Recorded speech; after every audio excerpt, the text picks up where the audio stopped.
미국과 동남아 비중을 늘려나가는 화장품 기업도 좀 관심을 가지실 시기다라는 점을 좀 얼마 전부터 말씀을 드려왔는데 실제로 일부 기업들의 주가가 좀 스물스물 계속해서 오르는 모양을 보여왔습니다. 그래서 이러한 기업들도 좀 하나의 관심사로 좀 항상 보고 있다라고 좀 말씀을 드려볼 수 있겠습니다. 이런 산업은 저희가 메모리 반도체 산업에 투자할 때 먹히는 논리를 그대로 가져가면 다 망합니다. 안 먹힙니다.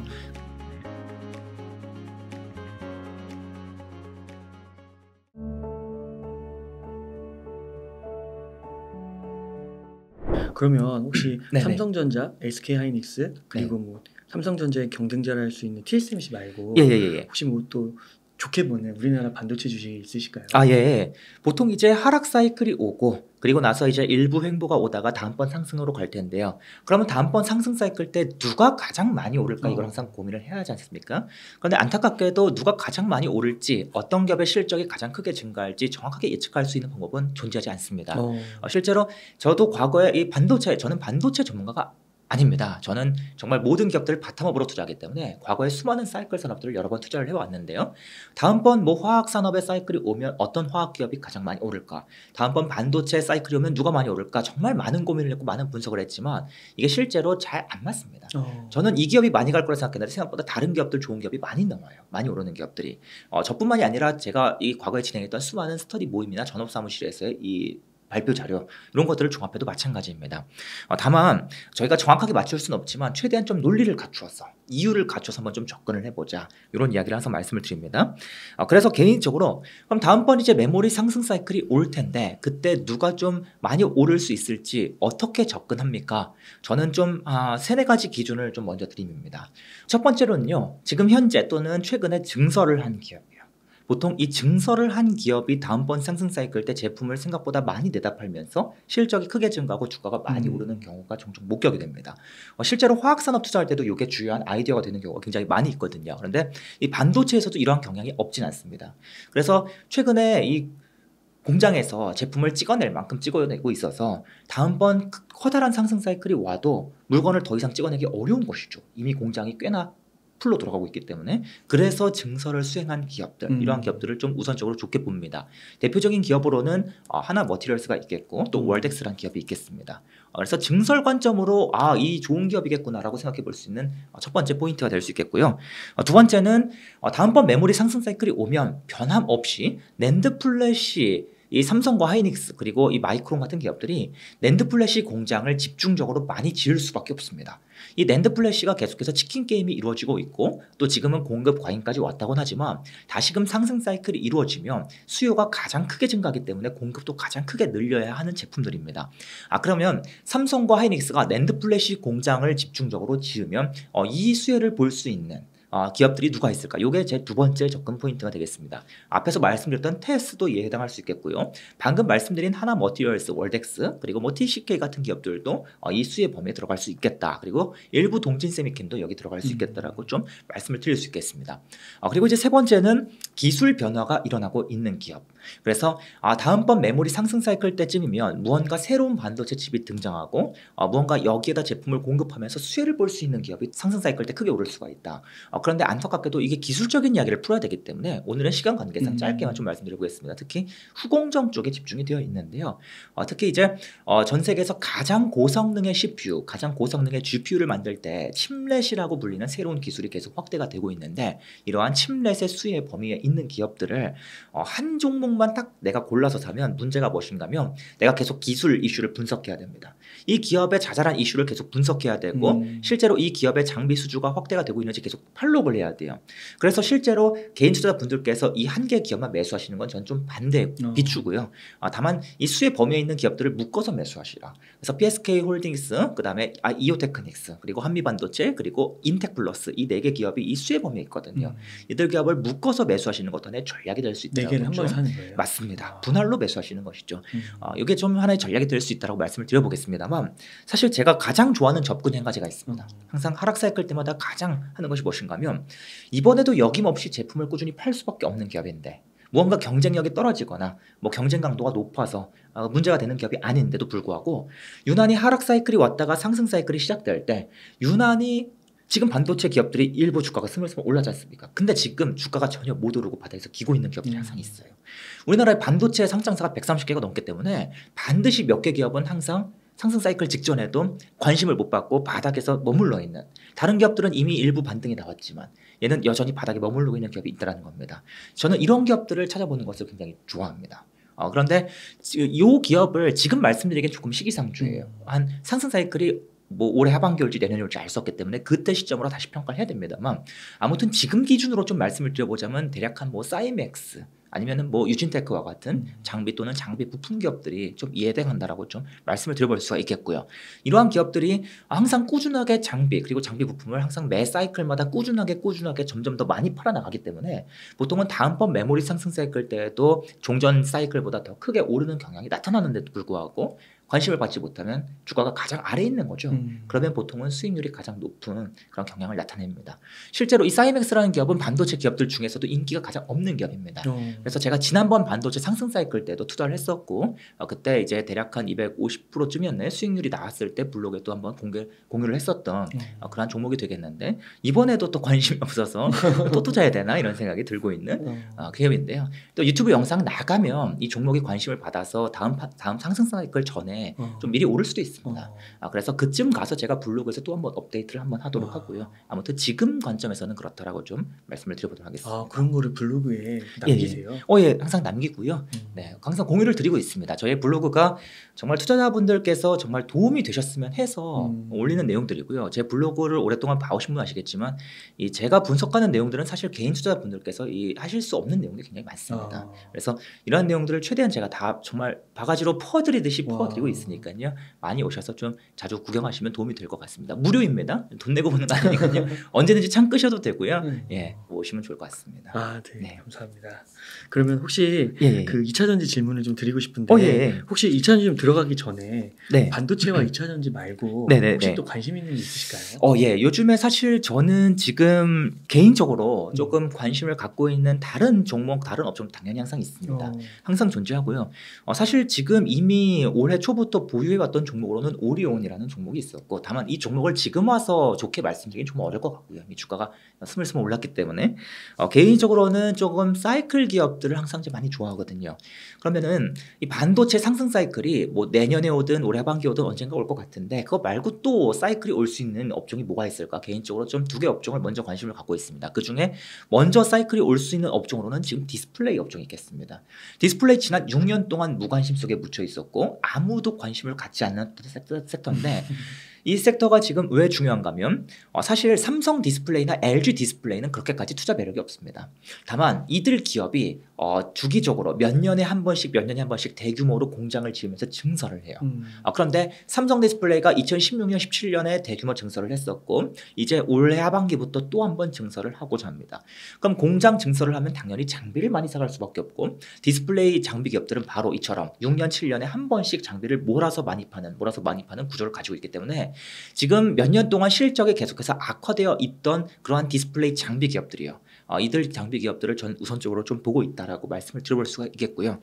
대표적으로 뭐 HB 테크놀로지 같은 기업은요, 삼성 디스플레이에 특화돼서 장비를 공급하는 기업입니다. 그래서 삼성 디스플레이가 지난 2017년에 설비 투자를 딱 끝내고 더 이상 설비 투자를 거의 하지 않았기 때문에, 보완 투자만 했기 때문에 HB 테크놀로지의 밥줄이 몇 년 동안 끊겨 있었어요.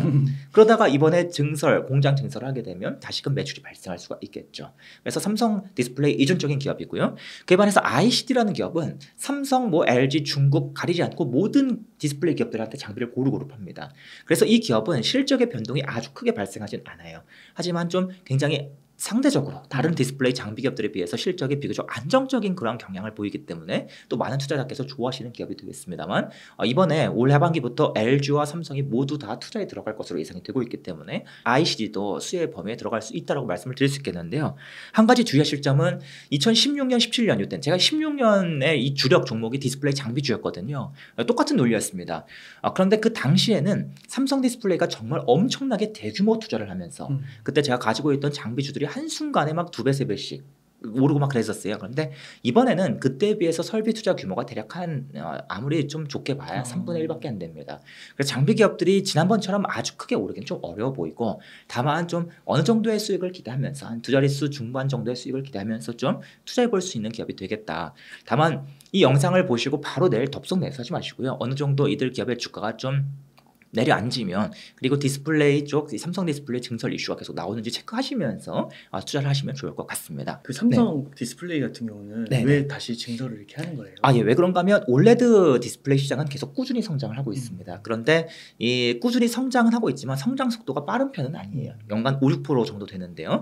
이미 삼성 디스플레이가 2017년에 워낙 대규모 증설을 했기 때문에 당시에 공급을 너무 많이 늘린 거죠. 그래서 이거 완전 공급 과잉 아니냐 비판을 많이 받았고, 그때부터 디스플레이 산업의 악영향이 시작돼 왔다고 보시면 되겠습니다. 악순환의 시기가.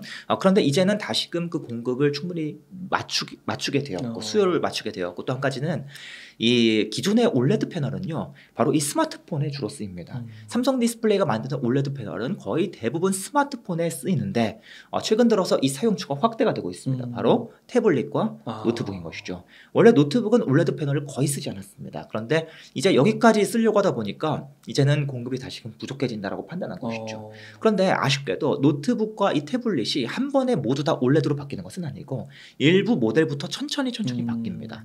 실제로 올레드 노트북은 2019년부터 나와 있긴 했었습니다만 이 종이 점점점 다변화되는 것이죠. 그래서 이 성장이 아주 빠르진 않습니다. 그래서 삼성 디스플레이가 지난번처럼 급하게 증설하지 말고 이번에는 좀 적당히 증설하자. 그래서 규모를 축소해서 진행을 한다라고 보시면 되겠습니다. 특히 가장 메이저 고객사인 애플이 이제 본격적으로 태블릿에 그리고 이제 맥북까지도 올레드를 탑재할 예정이기 때문에 이거에 맞춰서 선제적인 투자를 하고 있다라고 보시면 되겠고요. 또 LG 디스플레이 같은 경우도 차량용 올레드 패널까지도 또 계속 확대를 하고 있기 때문에 이에 맞춰서 선제적인 투자를 하는 것이다라고 보시면 되겠습니다.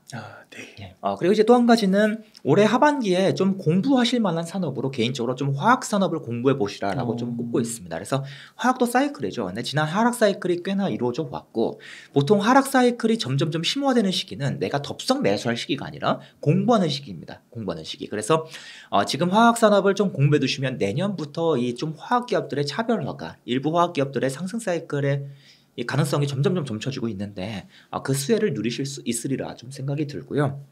또 한 가지는 개인적으로 어떤 산업을 또 좋아하냐면 지난 몇 년 동안 계속해서 실적이 악화된 산업을 좋아합니다. 그런데 우리나라 지금 많은 산업들의 실적이 지금 악화 분위기를 가고 있습니다만 특히 화장품 산업이, 화장품 섹터가 지난 7년 동안 완전 암흑기였습니다. 실적이 너무 아름답게 썰매장처럼 하락했어요. 그런데 이 하락이 평생 가지 않는다는 것이죠. 그럼 여기서 항상 기회가 나옵니다. 그런데 제가 항상 화장품 말씀을 드리면 무슨 화장품이야? 관심도 없으시거든요. 그렇게 생각하지 마시고요. 우리나라 화장품 산업이 계속 안 좋아진 이유는 그동안 중국에 의존을 많이 했기 때문입니다. 중국에서 화장품을 많이 팔 수 있어 계속해서 중국향으로 화장품을 늘렸는데, 문제는 중국이 생각보다 화장품을 너무나 빠르게 잘 만들게 된 것이죠. 그래서 경쟁이 치열해졌고, 실제로 아모레퍼시픽이 2010년대 초반부터 계속해서 중국에 이 중저가 화장품을 밀었거든요. 그것도 오프라인 로드샵에서, 길거리에 있는 이 샵에서 판매를 밀었었습니다. 그런데 안타깝게도 이 로드샵과 중저가 화장품 경쟁이 아주 치열해진 것이죠. 그래서 아모레퍼시픽이 완전히 거의 진짜 망하다시피 악화가 되었던 겁니다. 그래서 화장품 기업들이 요즘에 이제 눈독을 들이는 것은 이제는 중국을 접어가는 분위기. 이게 이 과거에 비슷한 사례가 있었습니다. 화장품만의 이야기가 아니고요. 제가 2010년대 초반 투자했었던 음식료 기업들도 마찬가지였습니다. 중국의 수출을 확대했던 건 좋았는데 이후에 경쟁이 치열해지면서 오히려 악재가 되면서 식료품 기업들의 이 밸류에이션이 기본 PR 25대에서 10대까지 낮아진 것이죠. 지금 화장품도 이러한 모양새인데요. 이 과정에서 기회를 찾는 기업들이 누구인가? 지금 중국인 방문객 늘어나요. 이걸 바라보는 기업이 아니라 바로 적극적으로 미국, 일본, 동남아 신시장을 개척해 나가는 기업들이 되겠다라고 좀 볼 수가 있겠습니다. 그래서 개인적으로는 좀 이처럼 미국과 동남아 비중을 늘려나가는 화장품 기업도 좀 관심을 가지실 시기다라는 점을 좀 얼마 전부터 말씀을 드려왔는데 실제로 일부 기업들의 주가가 좀 스물스물 계속해서 오르는 모양을 보여왔습니다. 그래서 이러한 기업들도 좀 하나의 관심사로 좀 항상 보고 있다라고 좀 말씀을 드려볼 수 있겠습니다. 그런 기업들이 뭐예요? 이 종목을 말씀드리기에는 제가 이 주식을 제가 보유할 목적으로 분석한 기업은 아니기 때문에 조금 조심스럽습니다. 그래서 여러분께서 꼭 분석을 거치시기 바라겠고요. 우선 최근에 미국 비중을 점진적으로 늘리는 기업 중 하나는 클리오라는 기업이 있겠고요.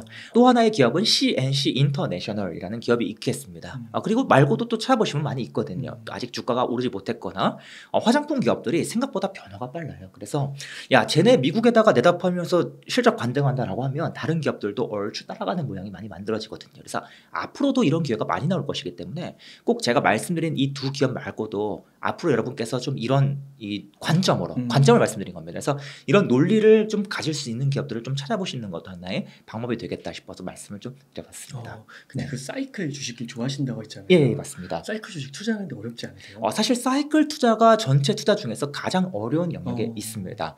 그래서 개인적으로는 사이클 투자를 함부로 권하진 않아요. 그런데 보통은 아쉬운 점은 제가 사이클 투자를 자신 있게 권할 수 있을 때는 언제인가 하면 이 사이클 업종이 너무 낙화돼서 이제는 당연히 올라갈 수밖에 없을 때 그때 이제 권장드리는데 안타깝게도 항상 이때 말씀드리면 보통 유튜브 기준으로 댓글이 뭐 100개가 달렸다면 50개가 악플입니다. 그러면 보통 저는 좋은 시그널이다 이렇게 생각을 하지만 이게 실제로 좀 아쉽죠. 저는 정말 어떠한 투자에 도움이 되어드렸으면 하는 목적에서 말씀을 드리지만 받아들이지 않으시고 내치시는 모습이 좀 많이 아쉬워서 오히려 저는 사이클 산업 투자를 좋아하지만 사실 정말 제가 신뢰하는 채널이 아니면 또 함부로 말씀드리기 어렵습니다. 이게 반대로 해야 되는 거군요. 그렇죠. 사이클 산업은 완전히 반대로 접근하는 것이 맞는데 문제는 반대로 접근하면 또 망하는 사이클 산업도 있습니다. 있어요. 그래서 정말 어려운 겁니다. 대표적으로 조선과 해운이 이들 산업의 특징은 사이클이 굉장히 길다는 특징이 있거든요. 이런 산업은 저희가 메모리 반도체 산업에 투자할 때 먹히는 논리를 그대로 가져가면 다 망합니다. 안 먹힙니다. 그래서 아예 다르게 공부를 즉 섹터별로 그리고 또 그 안에서 기업별로 따로 공부를 해야 되기 때문에 좀 우선은 사이클은 좀 삼성전자를 중심으로 항상 말씀드리는 경향이 있습니다.